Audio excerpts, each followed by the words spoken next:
Assalamualaikum warahmatullahi wabarakatuh. Alhamdulillah, alhamdulillahirabbil alamin wa bihi nasta'in ala umuri dunya waddin. Wassalatu wassalamu ala asrofil anbiya'i wal mursalin wa ala alihi wa sahbihi ajma'in, amma ba'd.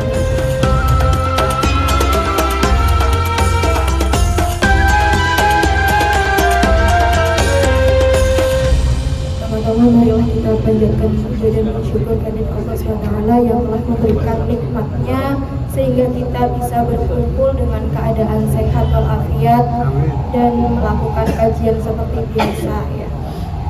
Dan tak lupa pula salawat serta salam semoga tetap tercurahkan kepada junjungan kita Nabi wa Habibana Muhammad sallallahu alaihi wasallam. Alhamdulillah kita udah puasa ke-19 ya teman-teman. Gimana nih puasanya? Udah ada yang bolong-bolong kah? Atau masih full? Full ya? Alhamdulillah. Nah di sini bersama-sama kita membahas terkait nikmat. Nikmat itu apa sih teman-teman? Ada yang tahu nggak? Liquid. Liquid. Magnun. Coba Mas Ian, nikmat itu apa sih Mas Ian? Magnun.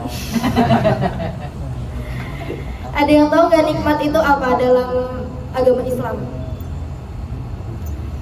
Jadi nikmat itu adalah bentuk karunia Allah kepada hambanya yang bersifat duniawi maupun ukhrawi. Nah, nikmat yang kita rasakan itu apa? Kalau kalian ngerasain nikmat yang sekarang kita duduk bersama itu salah satunya nikmat apa teman-teman? Ada yang tahu nggak? Nikmat yang dikasih sama Allah itu apa aja? Nikmat duduk. Napas. Sehat, nafas, apalagi hidup. Terus gajian, nikmat gajian. Masih banyak lagi ya ternyata nikmat-nikmat yang Allah berikan. Jadi nikmat Allah juga Allah berfirman sebagaimana Quran surat Ibrahim ayat 34 yang berbunyi A'udzu billahi minasyaitonir rajim. Bismillahirrahmanirrahim. Wa taquma kullama sa'altamu wa in ta'tu ni'matallahi la yuhsuha illal insana ladallun kafar. Yang artinya Dia telah menganugerahkan kepadamu segala apa yang kamu mohonkan kepadanya. Jika kamu menghitung nikmat Allah, niscaya kamu tidak akan mampu menghitungnya. Sesungguhnya manusia itu benar-benar sangat zalim, lagi sangat kufur. Jadi nikmat Allah tuh kita nggak bisa hitung seberapa banyak nikmatnya. Nafas aja per detiknya itu udah nggak bisa dihitung berapa nafas yang kita ambil ya. Apalagi kita duduk di sini dalam keadaan sehat walafiat, bisa bekerja, itu nikmat yang sangat luar biasa. Tapi ada satu nikmat yang sangat besar sekali Allah berikan kepada kita. Siapa yang tahu coba? Apa Mas?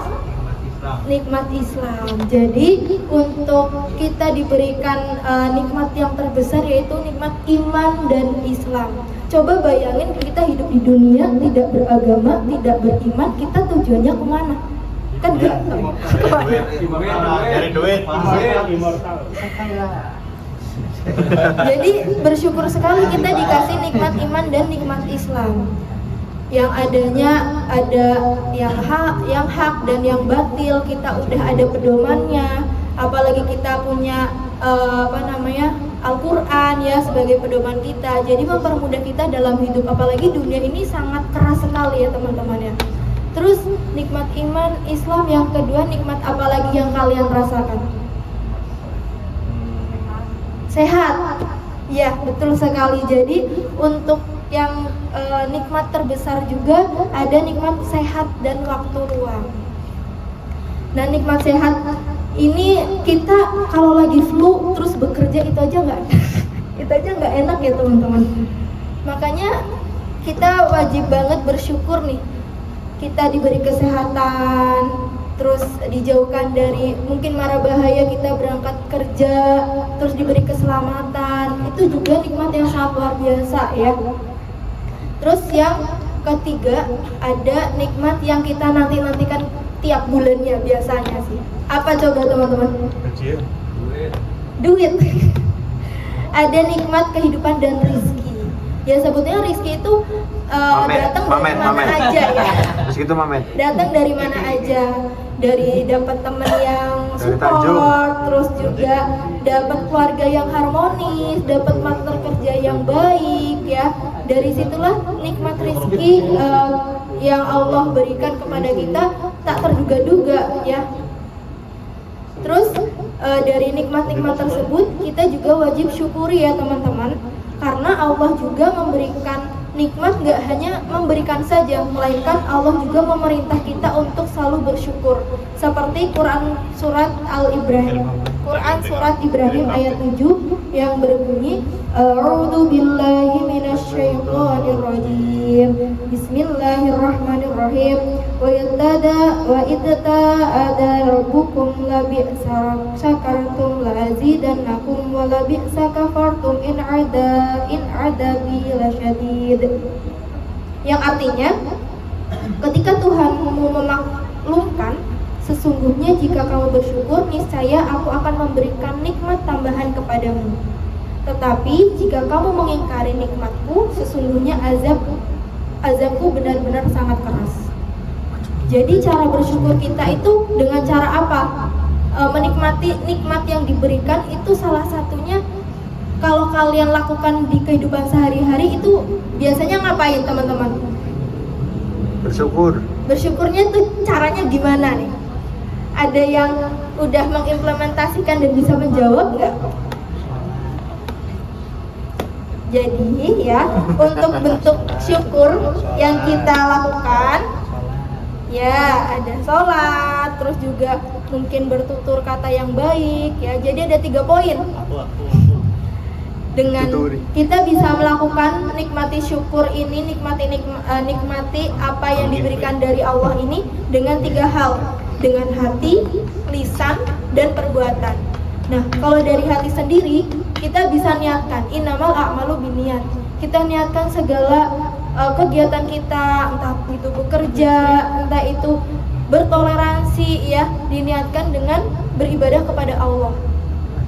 Dengan cara salah satu bersyukurnya kita melalui hati. Terus yang kedua dengan lisan. Dengan lisan kita banyak-banyak bersyukur, biasanya berzikir, mengucap alhamdulillah ya. Orang-orang kantor Ahmad Yani pasti rajin banget nih berzikir, kayak ada kesusahan apapun disyukuri. Syukur. Baru beli 2 hari udah pecah. Gitu ya. Dan yang ketiga dengan perbuatan. Cara kita bersyukur yang tadinya per bulan kita dapat rizki ya, dapat gaji, nggak per bulan, setiap detiknya, setiap harinya kita dapat rizki, entah itu dari mana tak terduga-duga, kita bisa lakukan dengan bersyukur dengan cara perbuatan, yaitu bersedekah, membantu sesama manusia ya, habluminanasnya dipakai. Terus juga dalam perbuatan masih banyak hal lainnya yang kita bisa lakukan dengan diniatkan ibadah kepada Allah. Nah, tadi nikmat udah, cara bersyukur udah. Ternyata ada loh akibat tidak bersyukur. Apa tuh? Teman-teman mau mendengarkan kisah Nabi nggak? Aduh. Siapa lagi yang mau diomongin ini? Cerita Nabi sih. Jadi ada sejarah ya, ada kisah kaum yang dimana dulu zaman Nabi Nuh itu ada kaum yang sangat tidak bersyukur. Jadi sebaliknya, kalau kita tidak bersyukur maka nikmatnya akan dicabut semuanya sama Allah ya teman-teman. Jadi dari kisah ini, zaman dulu setelah Nabi Idris alaihissalam wafat, itu sedikit keimanan masyarakat orang-orang terdahulu itu agak melemah. Terus setelah itu iblis nih berbisik-bisik kepada masyarakat sekitar untuk membangun image kayak kamu mau nggak dibantu, kamu mau nggak hidupnya dipermudah. Ternyata masyarakat tergoda dengan membuatnya patung-patung Yang tadinya patungnya itu bertujuan untuk menghormati orang-orang terdahulu.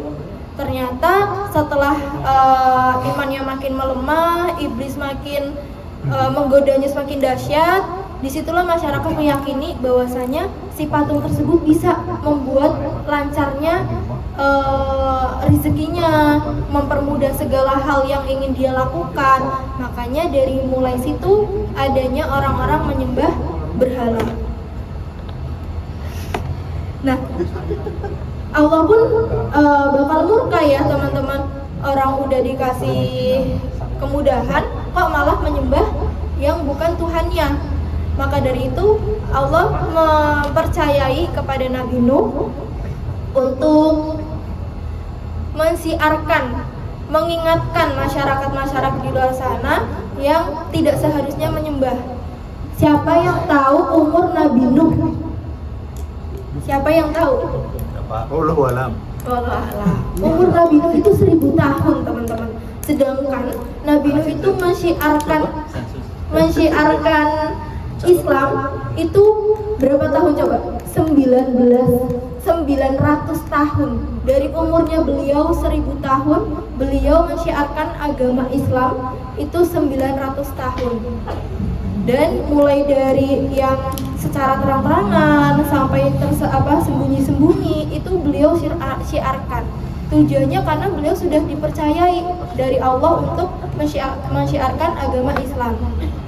Ternyata dari sekian ribu masyarakat di sana yang beriman dan bertakwa mengikuti syiarnya Nabi Nuh itu cuma 80 orang. Dari zaman dulu itu banyak banget masyarakat beribu-ribu yang ikut cuma 80 orang. Bahkan yang nggak ikut atau yang menyembah berhala nantangin Nabi Nuh. Coba Nuh, mana takdirnya Allah? Aku mau tahu. Nyatanya aku nyembah berhala tidak ada apa-apa, baik-baik saja. Nah, setelah itu Allah murka. Allah memerintahkan Nabi Nuh dan pengikutnya 80 orang tersebut untuk membangun bahtera. Tahu nggak bahtera itu apa? Kapal. Nah, dari kapal-kapal itu di 80 orang itu zaman dulu nggak ada teknologi cara buat bangun kapal ya. Jadi betul-betul sama Allah tuh diberi kepercayaan, diberi ilham untuk membangun tersebut. Sampai jadi kapalnya. Terus setelah itu orang 80 itu masuk ke kapal dan Allah memerintahkan kepada Nabi Nuh, siapkan hewan-hewan yang kayak betina dan jantan. Jadi sepasang-sepasang ikut masuk ke dalam bahtera tersebut. Terus orang-orang yang menyembah berhala itu pun merasa, kamu ngapain bangun kapal? Orang kita loh di padang pasir, kamu mau berlayar di depan di atas pasir. Pokoknya nyepelein banget itu orang. Terus setelah itu Allah memerintahkan kaum Nabi Nuh itu untuk persiapan segera masuk dan dibereskan semuanya.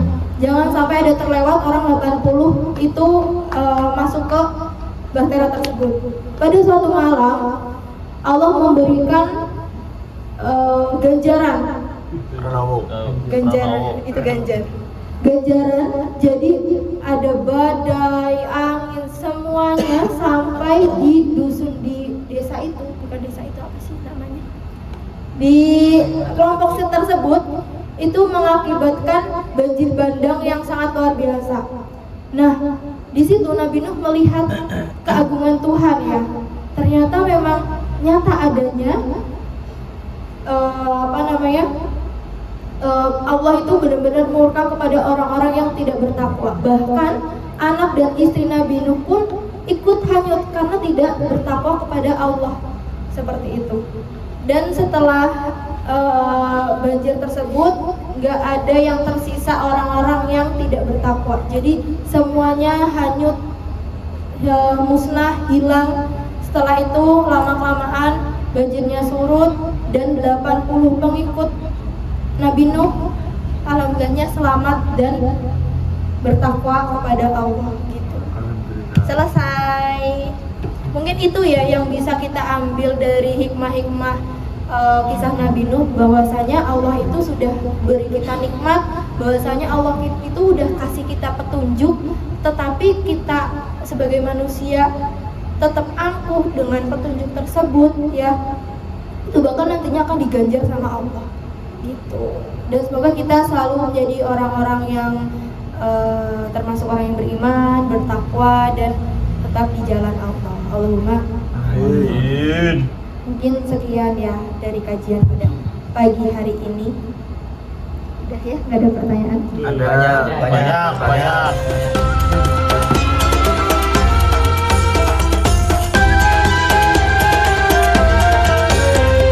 Ya, kita sudah apa hukumnya kita kalau dikasih cobaan tapi malah dicobain. Terima kasih. Ini cobaan apa dulu nih? Cobaan. Jadi dalam hidup ini pasti ada tantangan ya.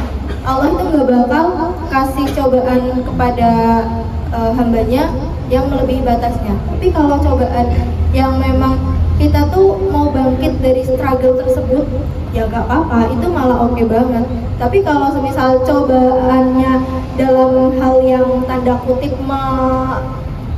terkait iman kita, misal tergoda, ibarat puasa aja, tergoda dengan nasi padang di siang-siang, kok dicobain, ya sama aja dosa. Itu tidak melewati cobaan tersebut ya. Seperti itu mungkin. Ya, tadi kan kata Lala kan kenikmatan terbesar itu iman dan Islam.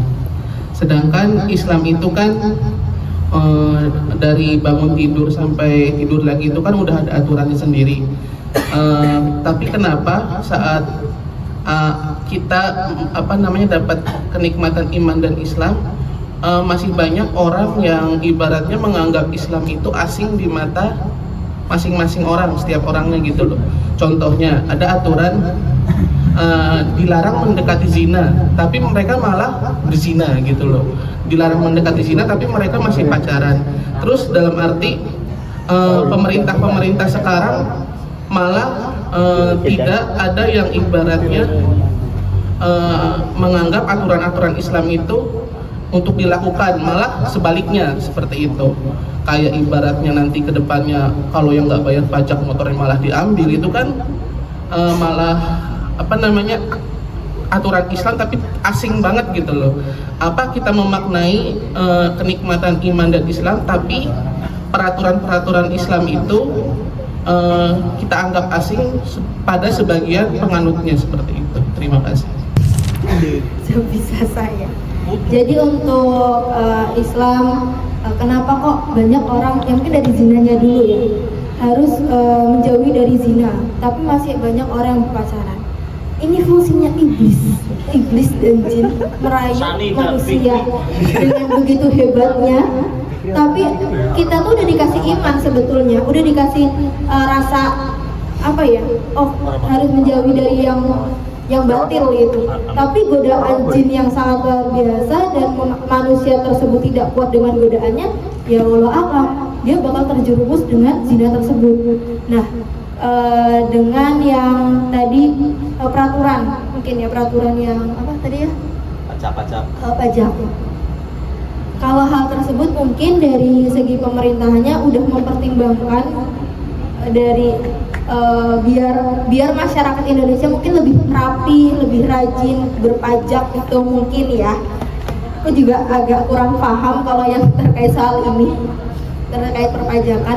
Mungkin pemerintah tuh pengen masyarakat kita lebih rapi aja, lebih rajin, yang nantinya membuat kita lebih tertib gitu.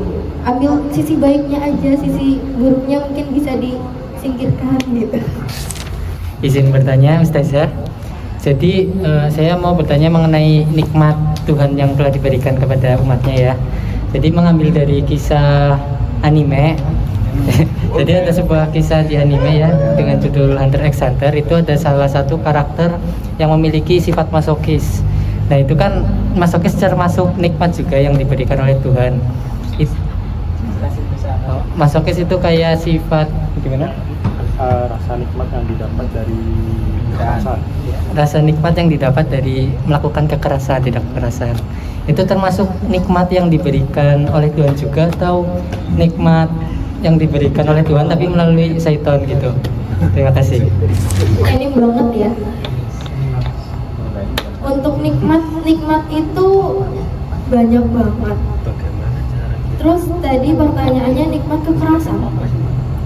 Itu kekerasan kan sama aja kayak menyakiti diri sendiri. Itu tandanya bukan nikmat sesungguhnya. Itu adalah hawa nafsu. Beda dengan nikmat yang diberikan dari Allah gitu. Jadi kalau kayak gitu orang-orang mungkin ada kelainan ya. Orang nikmat makanan, nikmat dengan sehatnya gitu. Gak nikmat dengan kekerasan yang nantinya bakal ujung-ujungnya ke rumah sakit. Itu mungkin dari nafsunya gitu ya. Jadi itu bukan nikmat gitu sih. Ya kayak gue lah. Cintanya Ustazah, bagaimana jika kita sudah diberi nikmat atau kepercayaan oleh orang lain, tetapi kita tidak bisa memaksimalkannya atau malah mengecewakannya gitu, itu gimana ya? Lebih ke dikasih kepercayaan gitu ya dari orang lain. Mungkin Mas A udah percaya dengan Mas B karena melihat dari potensinya, dan ternyata Mas B itu tidak sesuai Ya, Mas B ya.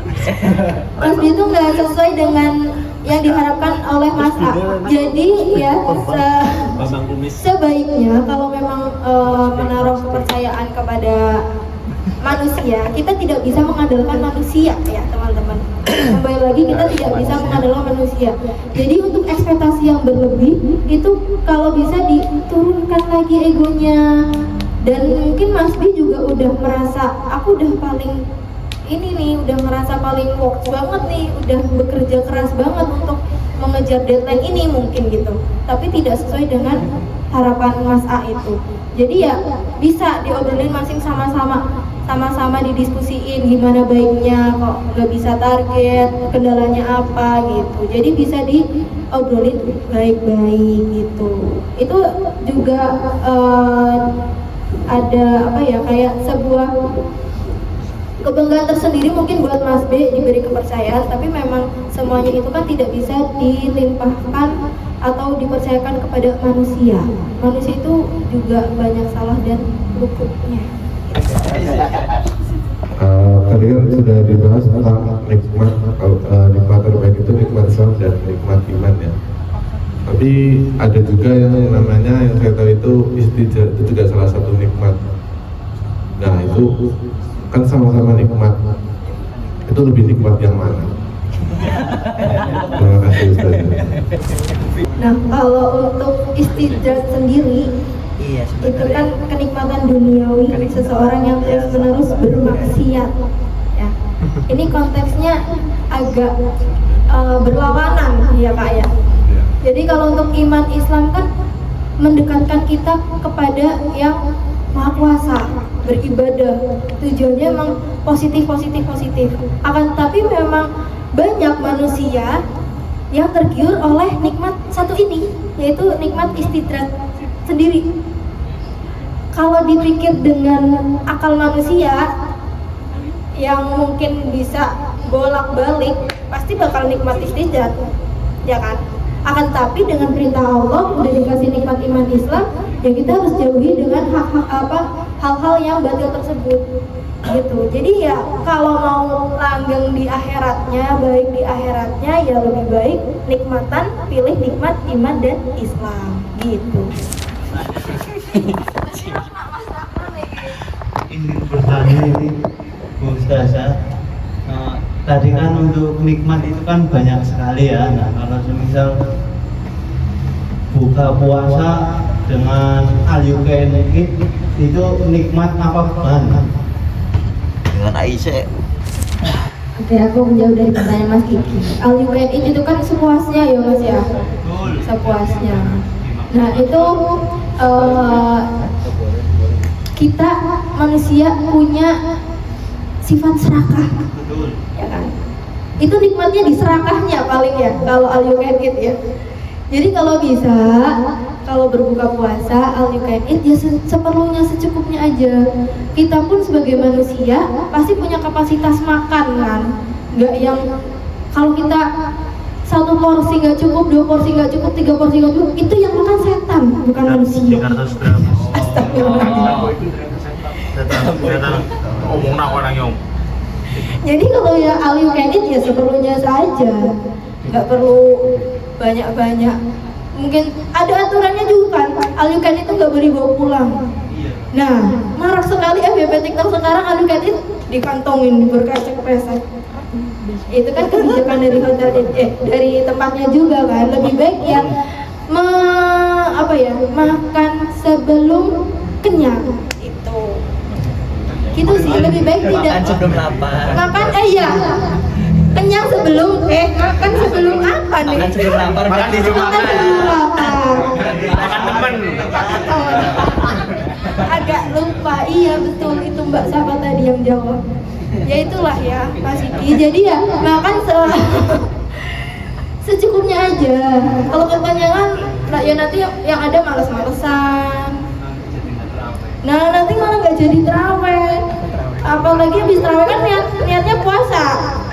Udah nggak terawih, kelupaan. Udah sahur, lupa nggak niat, puasanya percuma. Gitu. Udah ya. Ustazah, alhamdulillah semoga sudah terjawab teman-teman semuanya. Mau ditutup dulu sama Ustazah? Apa ditutup aja? Oke. Iya, alhamdulillahirrahmanirrahim. Syukron jazakumullah khair Ustazah Lala.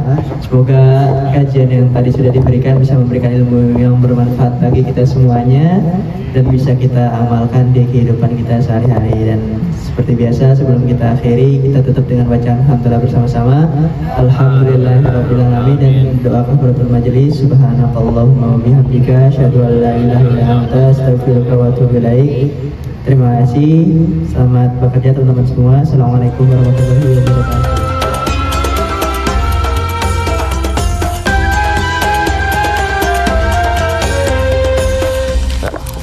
Kata-kata teh. Santai, wis praiket nih. Kata-kata teh. Kata-kata teh. Kata-kata teh. Kata-kata teh. Kata-kata teh. Kata-kata teh. Hidup oleh pahit. Kata-kata teh. Kata-kata teh. Ih. Teh. Kamsa Hamidah. Ku punya teman. Ya. Orang